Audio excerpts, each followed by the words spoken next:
আজি মই আপোনালোকক মাংসৰ লগত সান্দহ কেনেকৈ বনাই খায় তাকে মই অকণমান দেখাব বিচাৰিছোঁ।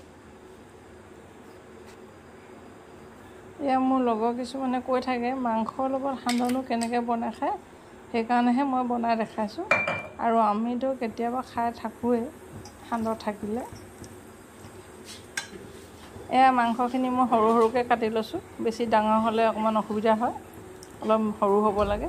এয়া আদা নহৰু পিঁয়াজ ৰেডি কৰি লৈছোঁ, এতিয়া মই বনাম।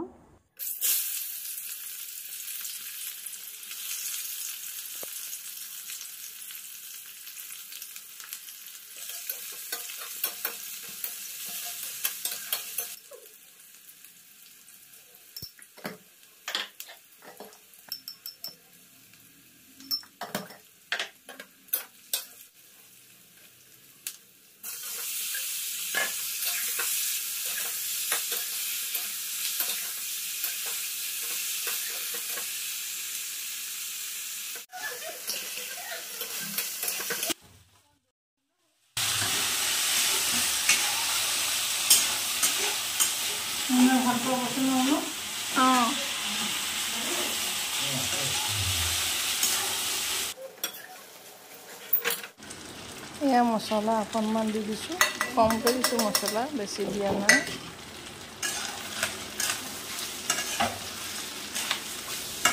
এয়া মাংসখিনি সম্পূৰ্ণ সিজিব লাগিব আৰু মোৰ এইটো সিজি গ'ল। এতিয়া মই সান্দহ দিব পৰা হৈছে, এতিয়া মই সান্দহ দিম। এইখিনি যে সান্দহ মই এই মাংস দিম যে এতিয়া।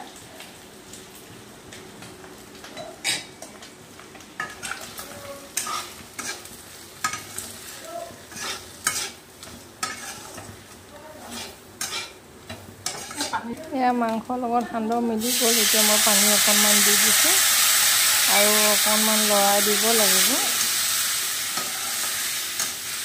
এতিয়া মোৰ এইটো খাব পৰা হৈ গ'ল আৰু মই এতিয়া গেছটো অফ কৰি দিম।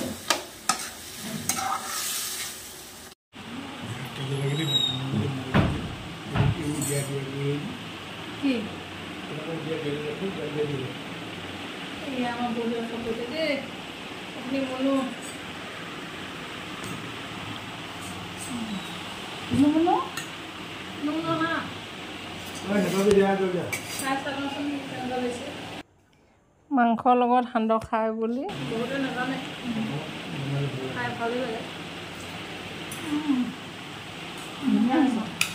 বেছি দিব লাগে। ভাল হৈছেনে? ভাল হৈছে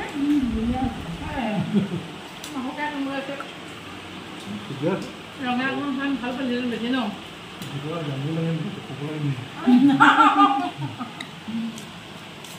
মনো খুৱাই যাওঁ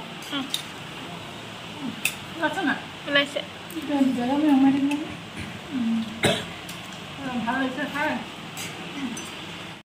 মাংসৰ লগত সান্দহ গুড়ি এনেকৈ মিলাই আপোনালোকে খাবচোন আৰু খাবলৈ খুব ভাল পাব।